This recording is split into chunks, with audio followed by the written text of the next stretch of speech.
Bonjour à tous et bienvenue dans une nouvelle série d'informations hebdomadaires centrées sur l'Afrique.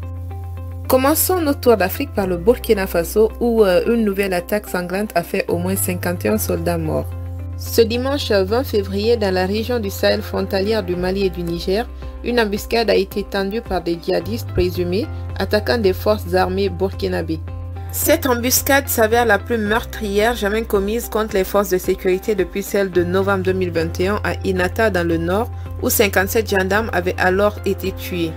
L'armée affirme tout de même que les opérations se poursuivent avec une intensification des actions aériennes qui a permis de neutraliser une centaine de terroristes et de détruire leur matériel. Elle a cependant démenti toute présence des mercenaires de la société russe Wagner que les Occidentaux accusent d'être présents au Mali en affirmant que les Russes présents sur leur territoire ne sont que des instructeurs. Nous restons toujours au Burkina Faso avec l'annonce de la fin officielle des opérations de la force française SABRE ce dimanche 19 février. Ayant reçu le 18 janvier un préavis d'un mois du gouvernement burkinabé, les forces françaises ont solennellement descendu leur drapeau samedi 18 février marquant la fin de leur mission. La force française SABRE était composée d'un contingent de 400 forces spéciales et tous ont donc plié bagages. Allons au Kenya où des jeunes ont manifesté torse nu ce mardi 21 février contre la cherté de la vie. Ces jeunes Kenyans ont fait siège devant le Parlement à Nairobi espérant accoster son président Moses afin de faire entendre leurs revendications. Ils ont donc crié leur colère contre l'augmentation du coût de la vie, des taxes et dénoncé dans le même temps l'inaction des députés qui, selon eux, cautionnent les mesures du gouvernement au détriment des Kenyans. Mais la manifestation tourne mal avec l'intervention de la police arrêtant le leader de la marche et plusieurs jeunes. Poursuivons avec la Guinée où le président de la transition Mamadi Doumbouya a réaffirmé ce mardi son départ à la fin de la transition. Le président avait pris le pouvoir le 5 septembre 2021 à la suite d'un putsch et lors du lancement de la rédaction de la nouvelle constitution ce mardi, il a déclaré que la junte organise la transition au cours de laquelle elle dit vouloir mener des profondes réformes, mais ne ferait pas partie de l'après-transition, laissant donc la place à des civils élus.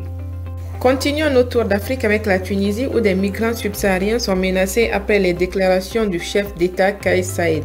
Mardi dernier, après que le président tunisien a appelé à prendre des mesures urgentes pour lutter contre l'immigration subsaharienne irrégulière, une partie d'entre eux sont confrontés aux violences, aux arrestations, aux licenciements et aussi à des propos racistes. Suite à cela, certains ont choisi de regagner leur pays en s'inscrivant auprès de leur ambassade pour être rapatriés et d'autres ont choisi de manifester ce samedi 25 février dans les rues de Tunis à l'appel du collectif d'associations appelé Front antifasciste.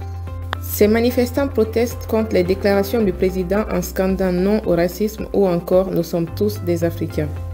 Parlons des combats qui continuent au Somaliland depuis 2 semaines, faisant plus de 96 morts et 560 blessés. Lassano est la ville au cœur des affrontements en raison de sa position importante et convoitée, faisant d'elle le carrefour commercial entre Somaliland et Puntland.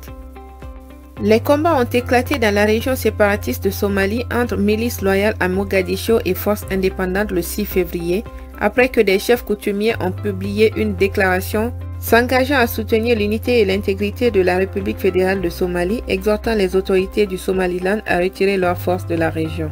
Quelques jours après le début des combats, c'est-à-dire le 10 février, un cessez-le-feu a été décrété par les autorités, mais les deux parties s'accusent mutuellement de l'avoir enfreint. À ce jour, plus de 185 000 personnes, dont 89% de femmes et d'enfants, ont fui les violences de Lassano, et beaucoup n'ont trouvé d'autre refuge que l'ombre d'un arbre ou des écoles qui ont fermé en raison des violences.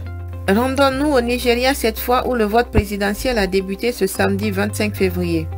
En proie à de graves crises économiques et sécuritaires depuis plusieurs semaines, le pays s'apprête à élire son prochain dirigeant. Le président sortant Mamadou Buhari, quant à lui, s'est retiré comme le veut la Constitution après 2 mandats marqués par une explosion de l'insécurité et de la pauvreté dans le pays. Plus de 87 millions d'électeurs ont été appelés dans 176 000 bureaux de vote à choisir un président parmi 18 candidats ainsi que des députés et sénateurs.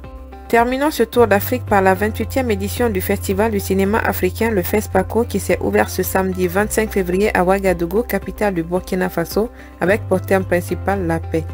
Près de 100 000 festivaliers sont attendus à ce festival panafricain du cinéma et de la télévision de Ouagadougou qui se tient tous les 2 ans.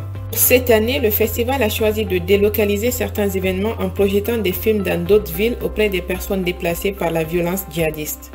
Plusieurs films ont pour sujet principal le terrorisme, comme L'Envoyé de Dieu de la Nigériane Amina Abdoulaye Mamani et Épine du Sahel du Burkinabé Boubacar Diallo.